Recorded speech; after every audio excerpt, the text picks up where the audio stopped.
Hello बच्चों, कैसे हो आप। आई होप कि आप सब अच्छे होंगे। मैं संदीप जहांगीर, केमिस्ट्री मेंटोर, आपका पारस एजुकेशन के इस ऑनलाइन प्लेटफॉर्म पे आपका स्वागत करता हूं। आज आपके सामने आपकी तैयारी को बेहतर बनाने के लिए बेटा अपन स्टार्ट करने जा रहे हैं पीवाईक्यू सीरीज। जेट 2011 से लेके जेट 2024 तक के जितने भी पीवाईक्यू है उस सीरीज को अपन कंप्लीट करेंगे। इस सीरीज को स्टार्ट करने का फायदा यह है कि अपन जो भी कोई भी टॉपिक है उस टॉपिक से कौन सा किस टाइप का कैसा क्वेश्चन पुटअप हो रहा है उसको किस तरीके से सोल्व करना है उस सब को अपन डिस्कस करेंगे। तो आज से स्टार्ट कर रहे हैं अपन 2011 के पीवाईक्यू सीरीज, जिसमें अपन देख रहे हैं फर्स्ट क्वेश्चन है बेटा, किसी कोष के उपकोष में ऊर्जा स्तर का बढ़ता हुआ क्रम है। तो सबसे पहले अपने को ये पता होना चाहिए बेटा कोष और उपकोष ये होते क्या है। तो कोष और उपकोष में फिर अपने को उसका एनर्जी लेवल पता होना चाहिए। कोष आपको पता होना चाहिए बेटा कि कोष को अपन n से शो करते हैं और n जो है वो 1 से लेके इनफिनाइट होता है। और उपकोष जो होते हैं बेटा उस उपकोष के अंदर आपको पता होना चाहिए उपकोष 4 टाइप के होते हैं, S, P, D और F। अब आपको इसमें एनर्जी लेवल का क्रम आपको ध्यान रखना है। आपने पढ़ रखा होगा बेटा कि अपना परमाणु होता है, उस नाभिक है, उस परमाणु के अंदर नाभिक होता है, नाभिक के चारों ओर क्या होते हैं, कोष होते हैं। अब कोष है, कोष के अंदर क्या पाया जाता है, ये जैसे ये कोष है, कोष में क्या होते हैं बेटा उपकोष होते हैं, और उपकोष में क्या होते हैं बेटा कक्षक होते हैं, और कक्षक में क्या होते हैं बेटा इलेक्ट्रॉन होते हैं। तो इस तरीके से अपने को ये चीजें पता होनी चाहिए। अब आपको ये पता होना चाहिए कि ये जो नाभिक है इस नाभिक के नजदीक कौन सा उपकोष सबसे नजदीक होता है। तो आपको ये जैसे ये नाभिक है, इस नाभिक के नजदीक जो सबसे नजदीक होता है वो होता है बेटा एस उपकोष, उसके बाद में आता है पी, फिर आता है बेटा डी और फिर आता है बेटा एफ। तो इस तरीके से अपन कह सकते हैं कि एस की जो एनर्जी है, एस उपकोष की जो एनर्जी है, ऊर्जा है, वो सबसे कम है। तो अपन ऊर्जा के बढ़ते हुए क्रम में अगर अपन देखें तो सबसे ज्यादा किसकी हो जाएगी, एफ की। तो इसमें नाभिक के नजदीक जो भेदन प्रभाव है उसी के आधार पे अपन उसकी एनर्जी लेवल देख सकते हैं। तो सबसे ज्यादा जो एनर्जी है वो किसकी होगी, एफ उपकोष की। उससे पहले फिर डी, फिर पी और फिर एस, सबसे कम होती है एस की। तो अपना आंसर कौन सा हो जाएगा बेटा, फर्स्ट। तो आपको ये 2-3 तरीके से आप इसको सोल्व कर सकते हो। फर्स्ट तो क्या कि आप जो नाभिक है, नाभिक के भेदन प्रभाव के आधार पे कि नाभिक के नजदीक सबसे नजदीक कौन सा होता है उस नजदीक होगा, इसका मतलब वो एनर्जी लेवल यानी कि ऊर्जा स्तर उसका क्या रहेगा बेटा, सबसे कम रहेगा। उसके बाद में एक तरीका ये भी है कि उपकोष जो है उसका इलेक्ट्रॉनिक ओहम नियम के अनुसार जो अपन इलेक्ट्रॉनिक विन्यास भरते हैं ओहम नियम के अनुसार, जिसमें अपन कहते हैं कि जिसकी ऊर्जा बेटा सबसे कम होती है उसको सबसे पहले भरते हैं, जिसकी ऊर्जा ज्यादा होती है उसको बाद में भरा जाता है। तो इस आधार पे अपन इस क्वेश्चन को अपन क्या कर सकते हैं बेटा, सोल्व कर सकते हैं। नेक्स्ट क्वेश्चन अपन देखें। नेक्स्ट क्वेश्चन है अपने पास 4D में उपस्थित इलेक्ट्रॉनों का 4 सेटों का कौन सा क्वांटम नंबर निम्नलिखित में से सही है। तो आपको दिया जा रहा है बेटा यहाँ पे क्वांटम नंबर, और क्वांटम नंबर आप जो है वो किसके लिए दिया जा रहा है, 4D के लिए। तो ये जो 4D है उसके अंदर क्वांटम नंबर आपको पता होना चाहिए। क्वांटम नंबर बेटा 4 सेट होता है। क्वांटम नंबर होता क्या है, जिस प्रकार से अपने एड्रेस के लिए आधार कार्ड होता है वैसे परमाणु के अंदर इलेक्ट्रॉन कौन सी पोजीशन पे है, कौन सी स्थिति पे है, उसको पता करने के लिए अपने पास होता है बेटा क्वांटम नंबर। ये 4 टाइप के होते हैं बेटा, कौन कौन सा, एक होता है बेटा n, एक होता है l, एक होता है m और एक होता है s। n का मीन होता है बेटा मुख्य क्वांटम संख्या, l का मीन होता है बेटा द्विगंशी क्वांटम संख्या, m का मीन होता है बेटा चुंबकीय क्वांटम संख्या और s का मीन होता है बेटा चक्रण क्वांटम संख्या। तो अपन देखते हैं कि 4D के लिए अगर n की वैल्यू, n का मतलब होता है कोस यानी कि नंबर कहां से कहां तक होते हैं बेटा, n का 1 से लेके इनफिनाइट तक। तो अपन देख सकते हैं कि ये जो 4D है इस 4D के अंदर बेटा 4 जो है वो n की वैल्यू है। इसके बाद में आता है बेटा l, वो l जो है वो डिपेंड करता है बेटा n पे। अब D के लिए L की वैल्यू आपको मैं सभी उपकोष के लिए बता देता हूं, जैसे S, P, D, F जो होता है उसके लिए L की वैल्यू 0 होती है, P के लिए 1 होती है, D के लिए बेटा 2 होती है और इसमें 3 हो जाएगी। ठीक है, तो अपन कह सकते हैं कि जो L है इसकी वैल्यू कितनी है बेटा, 2 है। नेक्स्ट अगर अपन बात करें द्विगंशी क्वांटम संख्या के बाद में चुंबकीय क्वांटम संख्या की, तो चुंबकीय क्वांटम संख्या जो है बेटा उसके अंदर ये डिपेंड करता है एल पर, और एल पर डिपेंड करता है तो इसकी वैल्यू होती है माइनस एल से लेके बेटा प्लस एल तक, माइनस एल से लेके प्लस एल तक। तो इस तरीके से इसकी जो वैल्यू आएगी वो आएगी -2, -1, 0, +1, +2। नेक्स्ट अगर अपन बात करें चक्रण क्वांटम संख्या, तो आपको पता है कोई भी परमाणु उसका कोष जो है, जिसमें कक्षक एक कक्षक होता है उसमें अधिकतम 2 इलेक्ट्रॉन होते हैं बेटा, जिसमें वो विपरीत चक्रण करने वाले होते हैं। एक क्लॉकवाइज होता है तो दूसरा क्या होता है बेटा, एंटी क्लॉकवाइज। तो अपन देख सकते हैं कि इस क्लॉकवाइज और एंटी क्लॉकवाइज के आधार पर इसकी जो वैल्यू होती है वो होती है बेटा +½ और -½ तो इस तरीके से अपन इसमें देख सकते हैं कि NLMS की वैल्यू क्या है। तो इस ऑप्शन में अगर अपन टैली करें तो क्या आएगा बेटा, n की वैल्यू सब में 4 है, तो इससे तो अपन फाइंड आउट नहीं कर सकते। फिर नेक्स्ट आता है L इसमें 3 दे रखा है, तो इसका मतलब ये गलत है। इसमें भी 3 है तो ये भी रॉन्ग हो गया एक प्रकार से। m की वैल्यू अगर अपन देखें तो प्लस माइनस में होती है, तो प्लस माइनस में वैल्यू देखो आप कहां पे लिख रखी है, एक में ही लिख रखी है। उसके बाद में s की वैल्यू जो है +½ भी हो सकती है, -½ भी हो सकती है, तो अपना आंसर कौन सा हो जाएगा बेटा 4। तो इस तरीके से आप 4 जो क्वांटम संख्या है NLMS उसके आधार पे अपन इस क्वेश्चन को सोल्व कर सकते हैं। नेक्स्ट क्वेश्चन अगर अपन देखें बेटा, नेक्स्ट है निम्नलिखित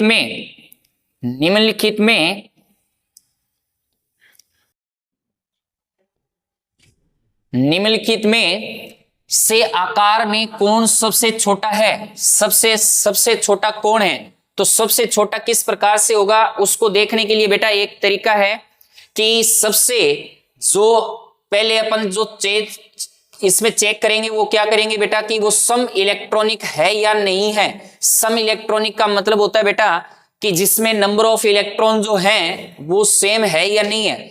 अगर आपको नंबर ऑफ इलेक्ट्रॉन अगर सभी स्पीसीज में अगर समान मिल जाए तो इसका मतलब बेटा वो क्या होता है, सम इलेक्ट्रॉनिक होता है। अब अगर सम इलेक्ट्रॉनिक सीरीज अगर होगी तो उसमें आपको ध्यान में रखना है कि बेटा जो ऋणाइन होता है उस ऋणाइन का आकार क्या होगा बेटा सबसे ज्यादा, फिर क्या रहेगा बेटा उदासीन, और फिर नेक्स्ट आएगा अपने पास बेटा कौन सा, धनायन का।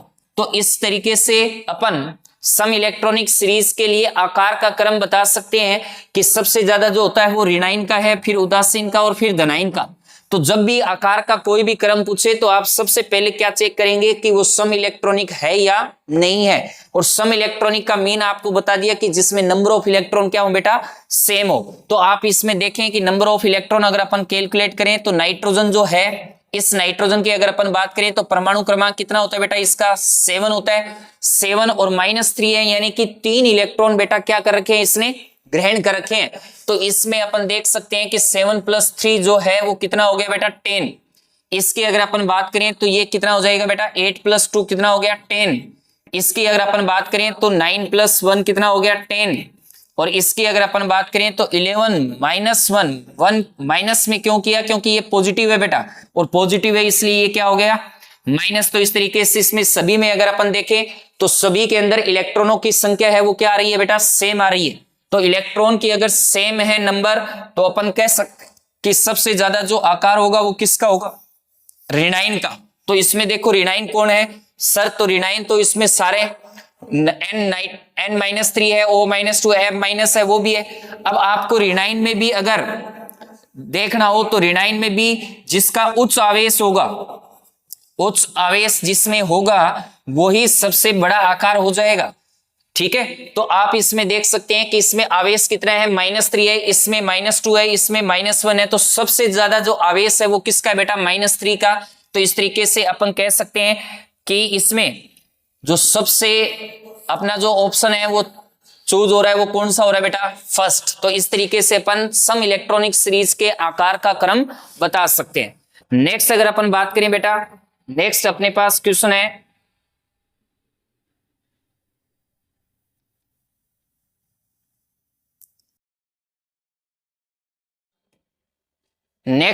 बेटा अपने पास निम्नलिखित में से किसमें इलेक्ट्रॉन की अल्पता है। इलेक्ट्रॉन की अल्पता का मतलब होता है, अल्पता को अपन बेटा बोल सकते हैं न्यूनता, कि इस कौन से ऐसा यौगिक है जिसमें अपन कह सकते हैं कि इसमें इलेक्ट्रॉन की न्यूनता है। तो इलेक्ट्रॉन की न्यूनता के लिए आपको इसके बाह्यतम कोश के इलेक्ट्रॉनों को काउंट करना है। जैसे फास्फोरस है तो आपको पता होना चाहिए वर्ग कौन सा बेटा, इसका वर्ग है इसका 15।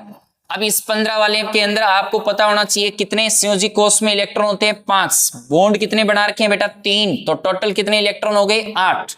तो याद रखना न्यूनता का मतलब ये होता है कि जिसके बाह्यतम, वो केंद्रीय परमाणु जिसके बाह्यतम कोष में 8 इलेक्ट्रॉन से क्या हो बेटा, कम हो, वो क्या कहलाएगा आपका इलेक्ट्रॉन न्यून या इलेक्ट्रॉन अल्प यौगिक। तो अब इसमें 8 इलेक्ट्रॉन है, इसका मतलब ये तो अल्प नहीं हो सकता क्योंकि ये अष्टक नियम का क्या कर रहा है बेटा, पालन कर रहा है। नेक्स्ट अगर अपन बात करें तो इसमें यहाँ पे बेटा AlCl3 है, इसको AlCl3 या NCl3 कर लेना, इसको NCl3, इसको यहां से कैंसिल करके आप NCl3 के अंदर आपको देखना है कि ये भी कौन से ग्रुप का है बेटा, 15 ग्रुप का है। और Cl जो है, अब 15 ग्रुप है तो 15 ग्रुप में कितने संयोजी इलेक्ट्रॉन हो गए, 5 प्लस कितने बॉन्ड बना रखे हैं, 3। तो इसमें भी टोटल कितने हो गए बेटा आपके 8 इलेक्ट्रॉन। तो इस तरीके से इसमें भी इलेक्ट्रॉन की क्या नहीं है, न्यूनता नहीं है। नेक्स्ट अगर अपन बात करें BCl3 की, तो बोरोन जो है वो कौन से वर्ग का होता है बेटा, 13 वर्ग का। और 13 वर्ग के अंदर आपको पता होना चाहिए संयोजी इलेक्ट्रॉन कितने होते हैं बेटा, 3। अब आप इसमें देखो कितने बॉन्ड बना रखे हैं इसने, तो टोटल कितने इलेक्ट्रॉन हो गए, 6 हो गए। तो आप इसमें देख सकते हैं कि नंबर ऑफ इलेक्ट्रॉन है वो 8 इलेक्ट्रॉन से क्या है, कम है। तो 8 इलेक्ट्रॉन से अगर कम है तो इसका मतलब ये क्या कहलाएगा बेटा, इलेक्ट्रॉन अल्प या इलेक्ट्रॉन न्यून यौगिक कहलाएगा। तो इस तरीके से अपना जो आंसर है वो कौन सा हो गया, BCl3। तो इस तरीके से अपन इलेक्ट्रॉन न्यून है या इलेक्ट्रॉन विस्तार वाला यौगिक है, अष्टक प्रसार बोल सकते हैं उसको अपन, अष्टक प्रसार यौगिक, यानी कि जिसमें 8 इलेक्ट्रॉन से क्या हो बेटा, ज्यादा हो। तो आप इसमें इस वर्ग संख्या को कैलकुलेट करते हुए इसके संयोजी इलेक्ट्रॉन प्लस जितने बॉन्ड बना रखे हैं उनको टोटल करें। अगर 8 इलेक्ट्रॉन से अगर कम आ रहा है तो इलेक्ट्रॉन न्यून है, और ज्यादा आ रहा है तो अष्टक प्रसार है। और अगर 8 इलेक्ट्रॉन आ रहे हैं इसका मतलब वो अष्टक नियम का क्या कर रहा है बेटा, पालन कर रहा है। तो इस तरीके से अपन इस क्वेश्चन को सोल्व कर सकते हैं। नेक्स्ट अपने पास है बेटा, निम्न में से कौन सा sp3 संकृत अणु है। तो sp3 संकृत अणु कौन सा होता है, उसके लिए पहले अपने को पता होना चाहिए बेटा कि संकृत अणु संकरण कैसे कैलकुलेट किया जाता है। तो संकरण के लिए बहुत सारे नियम है, लेकिन जिसमें आप वो रूल बता रहा हूं जिससे आप सारे के सारे क्वेश्चन सोल्व कर सकते हैं। संकरण के लिए आप क्या कीजिए कि आप सबसे पहले सभी के संयोजी इलेक्ट्रॉन कैलकुलेट करें। संयोजी इलेक्ट्रॉन कैलकुलेट करने के बाद में अगर आपके पास वैल्यू 2 to 8 आए तो आप उसमें डिवाइड करें 2 का, और अगर आपके पास 8 से तो क्या है बेटा ज्यादा, और 56 के इक्वल या उससे क्या है बेटा कम आए, तो अपन कह सकते हैं कि उसमें डिवाइड करना है आपको 8 का। अब ये दो चीजें आपको ध्यान में रखनी है। संयोजी इलेक्ट्रॉन की जो संख्या है वो अगर 2 to 8 हो तो आपको डिवाइड 2 से करना है, 8 to 56 हो तो आपको 8 से डिवाइड करना है। अब जो वैल्यू अगर आएगी, जो अपने कोसेंट आएगा, अगर 2 आ गया तो उसका हाइब्रिडाइजेशन sp3 आ जाए तो बेटा उसका हाइब्रिडाइजेशन sp2, और 4 आ जाए तो उसका हाइब्रिडाइजेशन sp3।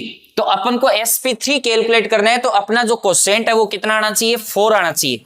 तो उसको कैसे सोल्व करेंगे, तो वो अपन देख सकते हैं बेटा कि इस BF3, तो सबसे पहले अपन BF3 की बात करें तो बोरोन जो है वो 13 ग्रुप का है, तो इसके अंदर बेटा ठीक क्या होंगे इसके संयोजी इलेक्ट्रॉन। फ्लोरीन कितने बॉन्ड बना रखे हैं इसने, फ्लोरीन आपका वर्ग कौन सा होता है बेटा, 17 जो है उसके अंदर 7 इलेक्ट्रॉन होते हैं, तो 7 into 3। तो अब इसमें अपने पास टोटल हो गए बेटा कितने, 24। अब 24 आ गया तो आपको मैंने बताया कि जब 8 to 56 के बीच में हो तो उसको डिवाइड किससे करना है, 8 से, और 8 3 जा कितना होता है बेटा 24। तो इस तरीके से अपने पास जो कोसेंट आया है वो क्या है, 3। तो अपन इसमें कह सकते हैं कि इसका जो हाइब्रिडाइजेशन होगा वो क्या होगा बेटा, sp2। तो ये तो अपना रॉन्ग हो गया। नेक्स्ट अगर अपन बात करें CF4 की, तो CF4 की बात करें तो आपको पता है कार्बन कौन से ग्रुप का होता है बेटा, 14 का। कार्बन 14 ग्रुप का है, फ्लोरीन है वो 17 ग्रुप का है। तो अगर अपन देखें कि 14 में कितने इलेक्ट्रॉन होते हैं बेटा, 4, और 17 में यानी कि 17 में 7 होंगे इंटू 4, टोटल हो गया बेटा कितना, 32। अब इस 32 के अंदर आपको डिवाइड करना है बेटा किसका, 8 to 56 आए तो आपको डिवाइड करना होता है 8 से। 8 4 जा कितना होता है बेटा 32। तो इस तरीके से अपना क्वोशेंट जो आया है वो 4 आया, तो इसका मतलब आपका हाइब्रिडाइजेशन क्या होगा बेटा sp3। तो इस तरीके से अपन देख सकते हैं कि अपना जो आंसर है वो कौन सा हो जाएगा बेटा CF4। ओके, तो इस तरीके से आप किसी भी यौगिक का, किसी भी अणु का आप क्या कर सकते हैं, कैलकुलेट कर सकते हैं हाइब्रिडाइजेशन। नेक्स्ट अगर अपन बात करें तो नेक्स्ट अपने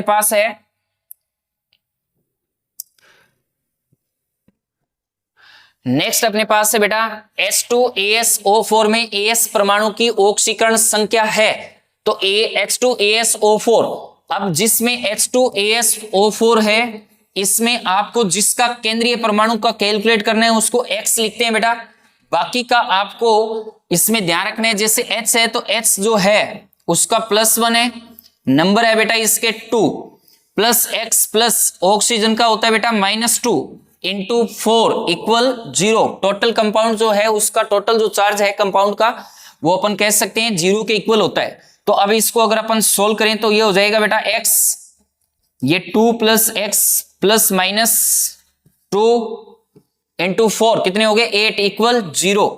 तो ये कितना हो जाएगा X इक्वल ये 8 ये -2 तो इक्वल हो जाएगा प्लस के 6।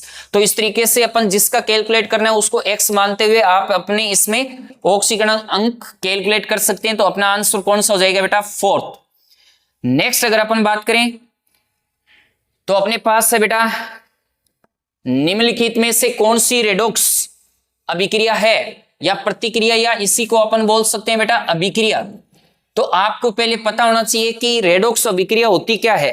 तो रेडॉक्स का मतलब ये होता है बेटा कि जो रेडॉक्स जो है वो अभिक्रिया होती है जिसमें ऑक्सीकरण और अपचयन दोनों एक साथ हो। ऑक्सीकरण और अपचयन जो अभिक्रिया है वो दोनों अगर एक ही अभिक्रिया में संपन्न होती है तो अपन उसको कह सकते हैं रेडॉक्स अभिक्रिया। अब ऑक्सीकरण क्या होता है बेटा, ऑक्सीकरण होता है आपके ऑक्सीकरण अंक में अगर वृद्धि होती है तो वो क्या कहलाता है ऑक्सीकरण अभिक्रिया। और अगर ऑक्सीकरण अंक में अगर क्या रहे बेटा कमी हो जाए तो अपन कह सकते हैं कि वो क्या कौन सी अभिक्रिया कहलाएगी अपचयन। तो इस तरीके से अपन को पहले पता होना चाहिए कि रेडॉक्स अभिक्रिया होती क्या है, तो वो आपको मैंने बताया। अब अपन इस क्वेश्चन को सोल्व आउट करते हैं जिसमें अपन को पता है कि सभी के जो तत्व हैं उनकी ऑक्सीकरण अवस्था का अपने को नॉलेज होना चाहिए। ये फर्स्ट ग्रुप का है तो ये +1 होता है, ये Cl- है, Ag plus NO3 minus, Ag plus Cl minus, Na पे प्लस NO3 पे माइनस। अब आप देख सकते हैं बेटा कि जो रिएक्टेंट साइड और प्रोडक्ट साइड दोनों में तत्व के ऑक्सीकरण में कोई परिवर्तन नहीं हो रहा। सोडियम यहाँ पे +1 है तो वहां पे भी +1 है। रिएक्टेंट साइड अगर Ag प्लस है तो प्रोडक्ट साइड भी Ag प्लस ही है। तो इस तरीके से अपन कह सकते हैं कि ये इसमें न तो ऑक्सीकरण हो रहा है और न ही क्या हो रहा है अपचय। तो सर इसमें क्या हो रहा है, तो इसमें ओनली बेटा क्या हो रहा है आयनों का आदान प्रदान हो रहा है। इसको अपन डबल डिस्प्लेसमेंट अभिक्रिया भी कह सकते हैं। नेक्स्ट अगर अपन बात करें तो वही इसमें दिखाई दे रहा है Na प्लस Cl माइनस और SO4 -2 होता है H plus Cl minus Na plus SO4 -2। इसमें भी आप देख सकते हैं कि इसमें भी आयनों का यानी कि ऑक्सीकरण अंक का कोई भी परिवर्तन नहीं हो रहा है। इसका मीन ये भी अपना रेडॉक्स अभिक्रिया नहीं है। नेक्स्ट अगर अपन बात करें तो इसमें भी कार्बन जो जिस पोजीशन में है उसी पोजीशन में, जिस चार्ज में है उसी चार्ज में यहाँ पे है, कोई भी चेंज नहीं हो रहा। नेक्स्ट अगर अपन बात करें फोर्थ ऑप्शन की तो कार्बन है, कार्बन एक अकेली अवस्था में है यानी कि तत्व अवस्था में है। तो तत्व अवस्था में जब भी होता है बेटा उसका ऑक्सीकरण कितना होता है 0। इस ऑक्सीजन का भी कितना होता है बेटा 0, क्योंकि ये भी एक मॉलिक्यूल फॉर्म में है यानी कि जो इसकी प्राकृतिक अवस्था होती है उसी अवस्था में है, अणु अवस्था में है। तो अपन इसकी ऑक्सीकरण क्या लिख सकते हैं 0। कार्बन जो है, कार्बन आप यौगिक बना रहे हैं बेटा तो इसका कितना हो गया +4। ऑक्सीजन है आपको पता है ऑक्साइड बना रहा है तो ये क्या होगा -2। तो इसमें आप देख सकते हैं कि 0 से कार्बन किस में चेंज हो रहा है बेटा +4 में, और 0 से ऑक्सीजन किस में चेंज हो रहा है -2 में।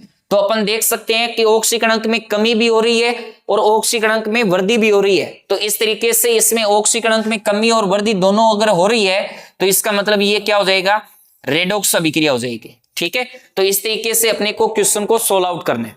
नेक्स्ट अगर अपन बात करें बेटा नेक्स्ट क्वेश्चन अपने पास है, नियत तापमान पर जब अभिकारक की सांद्रता बढ़ती है तो समतुल्यता नियतांक, समतुल्यता जो नियतांक है, और आपको इसमें पता है कि नियत तापमान है, नियत तापमान पर जब भी अभिक्रिया होती है इसका मतलब उसके तुल्यांक में, उसके समतुल्यता तुल्यांक में कोई परिवर्तन नहीं होता, तो अपन कह सकते हैं कि ये क्या रहता है बेटा, अप्रभावित रहता है। तो इस तरीके से आपको क्वेश्चन को सोल्व आउट करना है। नेक्स्ट है बेटा अपने पास, नेक्स्ट है Na2CO3 का जलीय विलयन होता है। अब Na2CO3 का जलीय विलयन किस प्रकार से होता है, उसको कैसे कैलकुलेट करेंगे, तो वो देखो आप, ये Na2CO3 जो है बेटा वो किससे फॉर्म हुआ है, अगर अपन देखें तो ये एक प्रकार का क्या है बेटा, सोल्ट है, यानी कि लवण है ये। अब लवण आपको पता है किससे फॉर्म होता है, एक एसिड से होता है और एक क्या होता है, बेस से।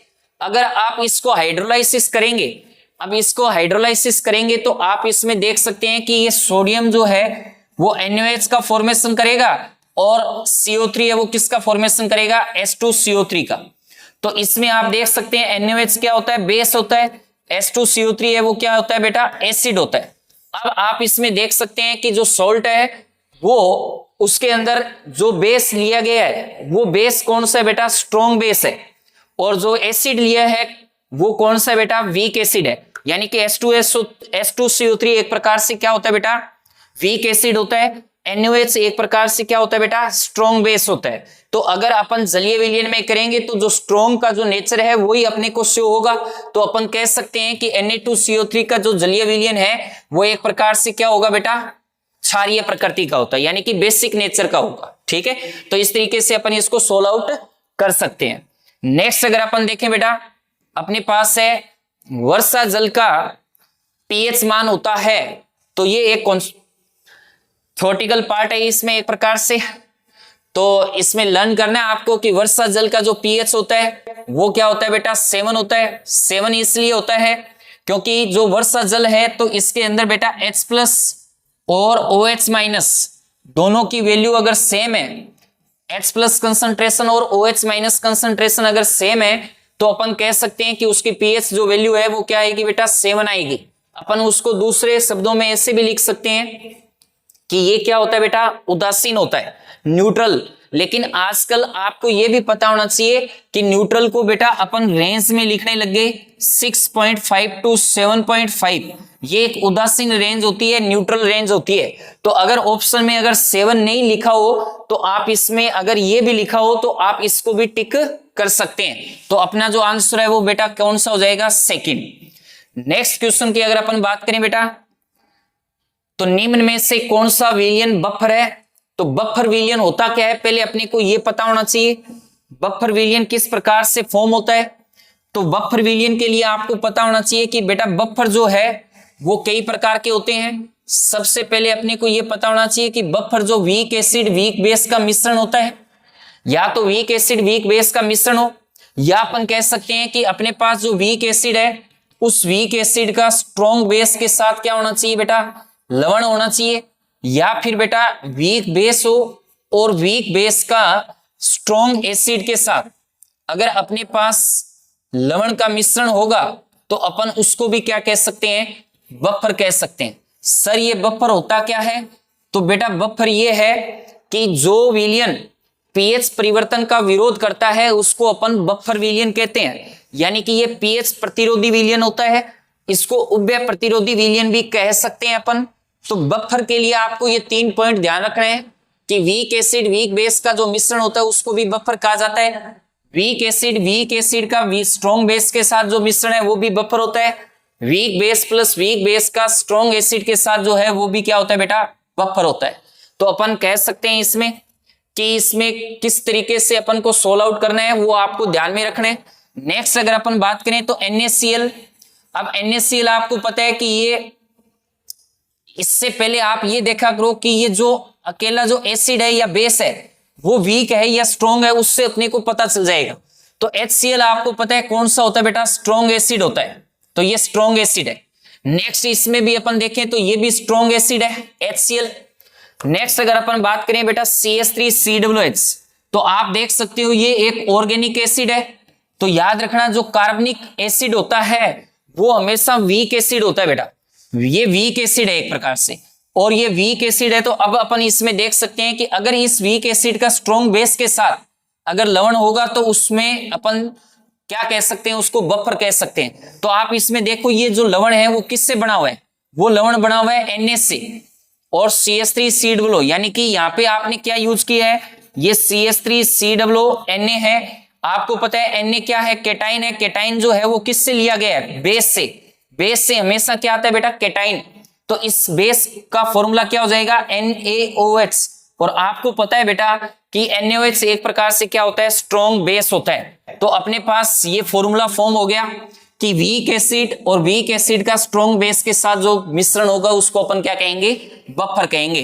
तो अपना जो आंसर है वो कौन सा हो जाएगा बेटा, थर्ड हो जाएगा। तो इस तरीके से अपन सोल्व आउट कर सकते हैं। आपको बफर के क्या प्रकार हैं वो आपको पता होना चाहिए। उसके बाद में कौन सा एसिड स्ट्रॉन्ग है, कौन सा बेस है। तो एक चीज ध्यान रखना, जो ऑर्गेनिक एसिड होते हैं बेटा वो सारे के सारे वीक एसिड होते हैं इनऑर्गेनिक एसिड के कंपेयर में। ओके, तो इस तरीके से अपन इस क्वेश्चन को सोल्व आउट कर सकते हैं। नेक्स्ट अगर अपन बात करें बेटा तो अपने पास नेक्स्ट क्वेश्चन है, NaCl3 एक लुईस अम्ल है, क्योंकि यह है लुईस अम्ल है। अब आपको पहले तो ये पता होना चाहिए बेटा कि ये लुईस अम्ल है, तो लुईस अम्ल होता कौन सा है। अब लुईस अम्ल इसलिए होता है, लुईस अम्ल और लुईस एसिड और लुईस जो बेस है वो क्या कहलाते हैं, जो इलेक्ट्रॉन गेन करते हैं बेटा, lone pair electron. Lone pair electron को अगर ग्रहण करेंगे तो वो क्या कहलाते हैं बेटा, लुईस एसिड। और जो लोन पेयर लुईस बेस है, जो लोन पेयर इलेक्ट्रॉनों को क्या करेंगे बेटा, त्याग करेंगे। तो इसका मतलब वो क्या हो जाएगा आपका, लुईस बेस हो जाएगा। तो लेकिन अपने को तो पूछा है लुईस एसिड, तो लुईस एसिड क्या होता है बेटा कि जो एलपी इलेक्ट्रॉन को क्या करेगा, ग्रहण करेगा। तो आप इसमें देख सकते हो यहां लिख रखा है बेटा लोन पेयर दाता, यानी कि एक जो इलेक्ट्रॉन युग्म है वो दाता, तो दाता हो ही नहीं सकता, अपन को तो ग्रहण करवाना है, तो ये अपना ऑप्शन नहीं होगा। Cl माइनस दाता, इससे अपना कोई लेना देना नहीं है। इसका मीन प्रोटॉन दाता, तो H प्लस दाता भी नहीं हो सकता। अपने पास क्या है, इलेक्ट्रॉन युग्म प्राप्त करता। तो इलेक्ट्रॉन युग्म प्राप्त करता जो है बेटा, वो इलेक्ट्रॉन युग्म प्राप्त करता कौन सा हो जाएगा, अपने प्राप्त करता को अपन क्या कह रहे हैं, ग्रहण। तो इस तरीके से अपना जो आंसर है वो कौन सा हो जाएगा, फोर्थ। तो अपने पास जो आंसर आया वो कौन सा हो गया, इलेक्ट्रॉन युग्म प्राप्त करता, यानी कि ग्रहण करता। तो नेक्स्ट अपने पास क्वेश्चन है बेटा, एक प्रथम ऑर्डर की प्रतिक्रिया यानी कि अभिक्रिया 30 मिनट में 30% पूर्ण हो जाती है, इसको अर्ध आयु अवधि होगी। इसकी अर्ध आयु अवधि होगी, तो अर्ध आयु काल जो होता है बेटा उसको अपन T½ से शो करते हैं। अब ये जो T½ है इसका मीन क्या होता है, इसका मीन ये होता है बेटा कि जो अपने पास अभिकारक है उस अभिकारक की जितनी मात्रा है उतनी मात्रा कितने समय में आधी हो जाए, यानी कि 50% हो जाए, उसको उसका अर्धायु काल कहते हैं। अब इस अर्धायु काल को कैलकुलेट करने के लिए अपने पास कुछ फॉर्मूले पता होना चाहिए। अपने पास है बेटा प्रथम ऑर्डर की अभिक्रिया। इस प्रथम ऑर्डर की अभिक्रिया के लिए आपने देखा होगा कि जो T½ होता है वो होता है बेटा 0.693 अपॉन K। यहाँ K का मतलब होता है कांस्टेंट। अभिक्रिया वेग नियतांक जो होता है उसको K से प्रदर्शित किया जाता है, इससे T½ कैलकुलेट कर सकते हैं। लेकिन सर इसमें तो K की वैल्यू दे ही नहीं रखी, तो K की वैल्यू कैलकुलेट करने के लिए प्रथम ऑर्डर की अभिक्रिया का जो अपने अवकलन समीकरण है उसको कैलकुलेट करते हैं। वो K इक्वल होता है बेटा कितना, 2.303 upon T log A upon A minus x.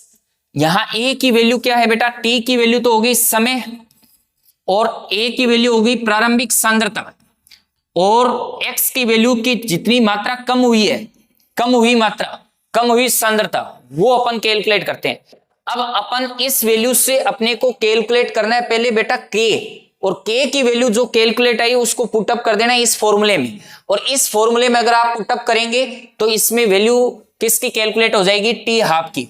इसको मैं फॉर्मूले में पुट करता हूं तो अपने पास क्या आएगा बेटा, K इक्वल 2.303 अपॉन टी कितना दे रखा है बेटा 30 मिनट।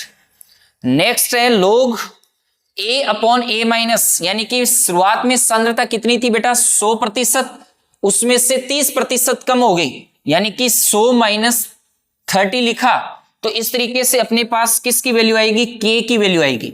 अब इसको अगर कैलकुलेट करते हैं तो ये कितना हो जाएगा 10/7, 10/7 100 है ऊपर, 70 नीचे आएगा, 0 कैंसिल आउट होगा तो कितना आ जाएगा अपने पास 10/7।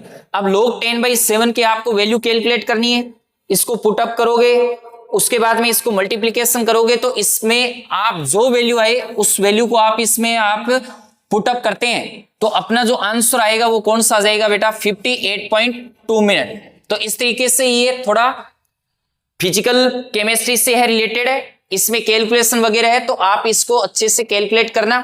लॉग की वैल्यू आपको पता होनी चाहिए, अगर नहीं होगी तो आपको अगले नेक्स्ट वीडियो के अंदर जब भी अपन इस चैप्टर को पढ़ेंगे उसमें आपको किस तरीके से सोल्व करना है उसको अपन सोल्व करेंगे।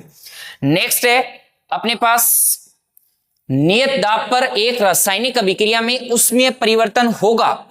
अब आपको इसमें दे रखा है बेटा नियत दाब पर, तो ध्यान रखना बेटा नियत दाब जो है, नियत दाब पर जब भी अपन रासायनिक अभिक्रिया में उसमें परिवर्तन, जो उसमें परिवर्तन होगा उसमें परिवर्तन को डेल क्यू से प्रदर्शित करते हैं बेटा।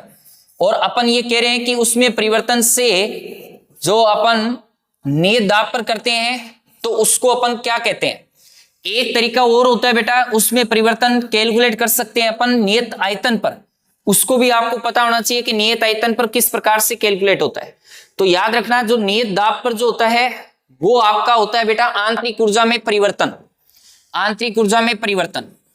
और नेक्स्ट अगर अपन देखें नियत आयतन पर तो अपन देख सकते हैं कि नियत आयतन पर कौन सा होता है एंथैल्पी में परिवर्तन। तो अपने पास तो ये पूछा गया है कि नियत दाब पर क्या है, तो नियत दाब पर आपको पता होना चाहिए क्या होता है बेटा आंतरिक ऊर्जा में परिवर्तन जो होता है वो आपके नियत दाब पर उसमें परिवर्तन होता है। तो आंतरिक ऊर्जा में परिवर्तन को डेल यू से प्रदर्शित करते हैं। तो ये एक डेफिनेशन दे रखी है यहाँ पे, आपको याद होनी चाहिए। नेक्स्ट अगर अपने बात करें बेटा कि सोलविलियन उदाहरण है, तो सोलविलियन उदाहरण किसका है बेटा, तो इसमें सोल पहले तो पता होना चाहिए एक प्रकार का कोलाइडी विलियन होता है। कोलाइडी विलियन एक प्रकार से होता है बेटा विषमांगी मिश्रण होता है, और विषमांगी मिश्रण के आधार पे अपन एक इसमें दो चीजें होती है, एक होता है बेटा डीपी और एक होता है डीएम। एक होता है प्रक्षेप प्रावस्था और एक होती है प्रक्षेपण माध्यम, यानी कि डिस्पर्सन फेज और डिस्पर्सन मीडियम। तो इस तरीके से अपने को इसमें एक टेबल दे रखी है, अपने उस टेबल को अच्छे से याद करना है, लर्न करना है। उसी टेबल से हमेशा एग्जाम में क्वेश्चन पूछे जाते हैं, कोई सा भी कंपटीशन एग्जाम हो तो कोलाइडी विलियन जो बनते हैं वो 8 प्रकार के बनते हैं। वो 8 प्रकार के जो कोलाइडी विलियन है उनके कौन से एग्जाम्पल है, उनमें कौन से डीपी और डीएम होते हैं वो अपने को लर्न होना चाहिए। तो इसमें अपन देख सकते हैं कि जो सोल होता है बेटा वो बनता है द्रव में ठोस के प्रक्षेपण का, द्रव में ठोस के प्रक्षेपण का। एक होता है बेटा जेल, जो किस में होता है बेटा, जो ठोस के में द्रव के प्रक्षेपण का, एक जेल भी होता है। तो जेल आप इसमें याद रखना है आपको कि जो ठोस में द्रव के प्रक्षेपण से बनता है।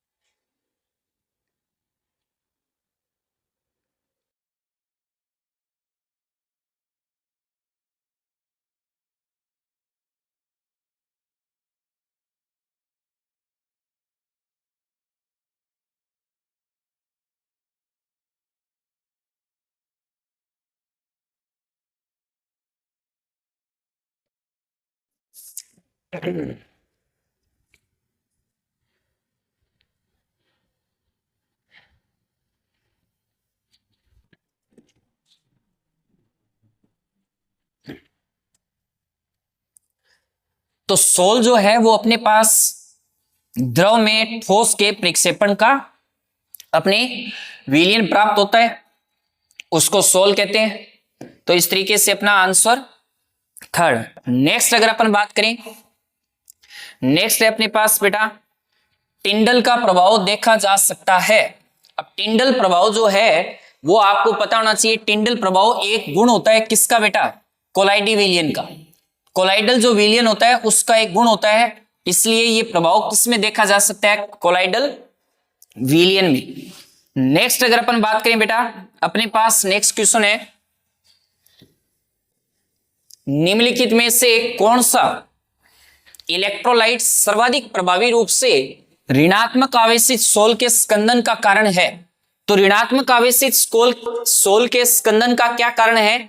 तो आपको पहले पता होना चाहिए स्कंदन होता क्या है। तो स्कंदन का मतलब है बेटा जिसमें अगर आपके पास पॉजिटिव सोल है तो उसमें आप नेगेटिव इलेक्ट्रोलाइट डाल दो, और अगर नेगेटिव सोल है तो उसमें पॉजिटिव इलेक्ट्रोलाइट डाल दो। तो अगर विपरीत आवेशित अगर अपन इलेक्ट्रोलाइट अगर डालेंगे तो वो आपस में जुड़ेंगे, आपस में आकर्षित होंगे, और आयन जब आकर्षित होंगे तो इसका मतलब उस आयनों के आकर्षण से आकार आयनों का, उन अणुओं का आकार क्या हो जाएगा? बड़ा हो जाएगा, जिसके कारण उनका वेट क्या हो जाता है बेटा? ज्यादा हो जाता है। और वेट जैसे ही ज्यादा होगा तो वो नीचे की ओर क्या होंगे? गुरुत्वाकर्षण बल के कारण नीचे की ओर पेंदे में बैठेंगे। उस प्रक्रिया का ही नाम होता है बेटा स्कंदन। तो स्कंदन आपको ध्यान में रखना है कि विपरीत आवेशित करना है, तो आपके पास जितना विपरीत आवेश का आवेश जितना ज्यादा होगा उसका स्कंदन उतना ही ज्यादा होगा। तो अपने को दे रखा है कि एक आपके पास ऋणात्मक आवेशित सोल है, तो मेरे को उसमें क्या डालना पड़ेगा? उसका विपरीत आवेशित इलेक्ट्रोलाइट डालना पड़ेगा, तो मेरे को पॉजिटिव डालना पड़ेगा। तो आप इसमें देख सकते हो कि इन चारों में जो पॉजिटिव जिसका ज्यादा होगा, धनावेश जिसका ज्यादा होगा, उसका स्कंदन उतना ही ज्यादा होगा। तो इसमें देख सकते हैं कि K++1 है। इसमें अगर अपन बात करें तो Na+ है, Mg की बात करें तो Mg+2 है, और Al की बात करें तो बेटा Al+3 है। तो इस तरीके से अपन देख सकते हैं कि Al+3 जो है उसका आवेश सर्वाधिक है। तो इस ऋणात्मक आवेशित सोल के स्कंदन के लिए अपने पास जो प्रभावी रूप से इलेक्ट्रोलाइट होगा वो कौन सा होगा बेटा? फोर्थ होगा, AlNO3 2। तो इस तरीके से अपन सोल आउट कर सकते हैं। नेक्स्ट अगर अपन बात करें बेटा, नेक्स्ट क्वेश्चन अपने पास है, पृथ्वी की भूप्रपट्टी पर सबसे प्रचुर धातु है। तो ये लर्न बेस्ड क्वेश्चन है बेटा। तो प्रचुर धातु जो है वो अपने को पता होना चाहिए, वो होता है बेटा एल्यूमिनियम। ये याद रखना, ये 8.3%, भार के अनुसार लगभग कितना होता है बेटा? 8.3% होता है। लेकिन इस क्वेश्चन में एक कंफ्यूजन ये भी रहता है बेटा, यहां पे पूछा गया है धातु। अगर आपके पास धातु की जगह अगर केवल बोल दिया जाए तत्व, एलिमेंट बोल दिया जाए, तो आपका आंसर क्या नहीं होगा? एल्यूमिनियम नहीं होगा। अगर तत्व अगर आपके पास एलिमेंट के बारे में पूछा हो तो बेटा इसका आंसर क्या होगा? ऑक्सीजन। तो ध्यान रखना, अगर धातु जो है, आप ध्यान रखना बेटा, जो धातु है उस धातु के रूप में तो अपन देख सकते हैं कि उसमें एल्यूमिनियम जो है वो सर्वाधिक रहेगी। लेकिन अगर तत्व के फॉर्म में आए तो वो होती है बेटा अपने पास ऑक्सीजन। तो इस तरीके से अपन कह सकते हैं कि पृथ्वी की भूप्रपट्टी पर सबसे प्रचुर धातु जो है वो एल्यूमिनियम है। याद रखना, एल्यूमिनियम जो है वो कई फॉर्म में पाई जाती है भूप्रपट्टी में। एल्यूमिनियम के जो एस्क है, जैसे एल्यूमिना है, बॉक्साइट है, इनके फॉर्म में पाई जाती है। नेक्स्ट अगर अपन बात करें बेटा, अपने पास है कौन सा तेल फेन पलवन में फेनक के रूप में प्रयुक्त किया जाता है? तो फेन पलवन, फेन का मतलब होता है बेटा झाग पलवन, झाग पलवन में फेनक यानी कि झाग कारक के रूप में यूज होता है, प्रयुक्त किया जाता है। तो याद रखना बेटा कि इसमें चीड़ का तेल यानी कि यूकलिप्टस का जो तेल होता है उसको सबसे ज्यादा यूज किया जाता है। यूज करने को आप नारियल का तेल भी यूज किया जा सकता है, कपूर का तेल भी यूज किया जा सकता है, लेकिन बेटा सबसे ज्यादा जो यूज किया जाता है वो होता है बेटा चीड़ का तेल। ओके, नेक्स्ट अगर अपने पास क्वेश्चन है, साइनाइड प्रक्रिया का प्रयोग किसके निष्कर्षण के लिए किया जाता है? तो साइनाइड जो प्रक्रम है बेटा उसमें निष्कर्षण, ये एक रासायनिक अभिक्रिया एक प्रकार से रासायनिक निष्कर्षण है, जिसमें रासायनाइड जो है वो अपने कैलकुलेट करते हैं बेटा किससे। एक तो होता है बेटा एजी, एक तो अपन इससे एजी से एजी का, और एक अपने पास एयू का। तो एजी और एयू यानी कि सिल्वर और गोल्ड, इन दो का अपन साइनाइड प्रोसेस से इनके साइनाइड संकुल का निर्माण किया जाता है, एजी और एयू का। तो अपने पास जो ऑप्शन में दे रखा है वो दे रखा है बेटा एजी, तो अपने पास आंसर हो गया इसका 4। तो इस तरीके से अपन ने इस पीवाईक्यू सीरीज के 2011 जो सीरीज है उसके अंदर अपन ने 20 क्वेश्चन को सोल्व आउट किया है।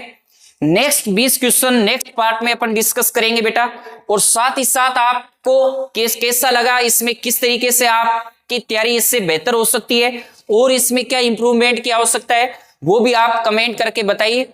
चैनल को सब्सक्राइब कीजिए, लाइक कीजिए और शेयर कीजिए। Thank you.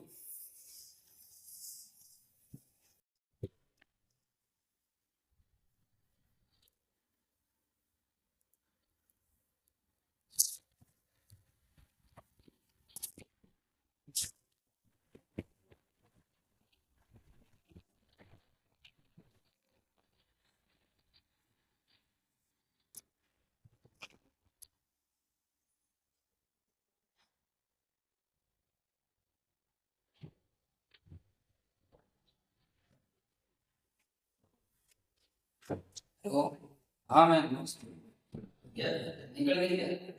नहीं निकल गई, मैं ऑनलाइन नहीं यार। हाँ ऑनलाइन नहीं नहीं, अभी मैं फ्री हूँ तो मैंने आपको थोड़ा देखा। हाँ